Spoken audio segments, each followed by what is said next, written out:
Sue, you left Planned Parenthood in 2008, and in 2007 and 2008, Live Action was doing undercover investigations nationally of Planned Parenthood.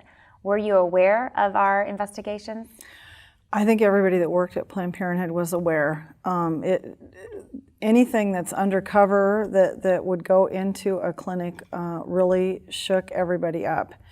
And so we actually had pictures, like posters, of you on our board so that if you would show up at any of our centers, we would know it was you and not let you in. And the reason that you probably had that poster is at the time I was going undercover as a sexual abuse victim, right, going into Planned Parenthoods across the country with a much older boyfriend, a case of statutory rape. Mm-hmm. Was that something, in the cases that we documented, Planned Parenthood was covering up sexual abuse? How did Planned Parenthood, your Planned Parenthood, the other ones you knew about, treat cases of child sexual abuse?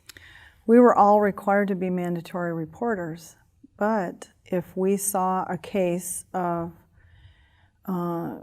questionable abuse, or even for sure, I mean, this kid is being abused, we really were discouraged from calling it in just because they didn't want to have the trouble, the angry parent, the angry boyfriend, whatever it was. So more than once I was told, no, that is not reportable, you don't need to call it in. So Planned Parenthood management was telling you, and you would even ask about cases of suspected child sexual abuse, and they would tell you, don't call it in. Don't call it in, correct. Of young girls going in, suspected correct. abuse. Mm-hmm. Correct. So after the investigations that were happening, that Live Action was doing and exposing what was happening at Planned Parenthood with child sexual abuse cover-up, my photo ends up in the facility. Did Planned Parenthood address that with the staff at all? Change their policy to start reporting? No,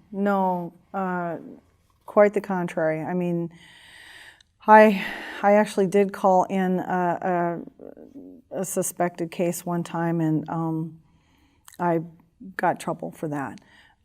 Should have called management first, found out if that was reportable or not, and I just called it in because I knew it needed to be reported. And I was a mandatory reporter because of being a foster parent as well, so I felt like I really needed to, but that was frowned upon. And when you say management gave you trouble, so you're here trying to make a report, trying to do the right thing, and Planned Parenthood management is giving you trouble. What does that look like to give you trouble? Like a written warning, like an email saying, you need to check with the Vice President of Patient Services before you do that, kind of thing. And the times that I had asked her, it was always, no, you don't need to report that. So you had a warning poster up of me, but there was no reporting, and it was in fact discouraged to report child sexual abuse. Correct. Incredible. And heartbreaking for those victims. Right, yeah.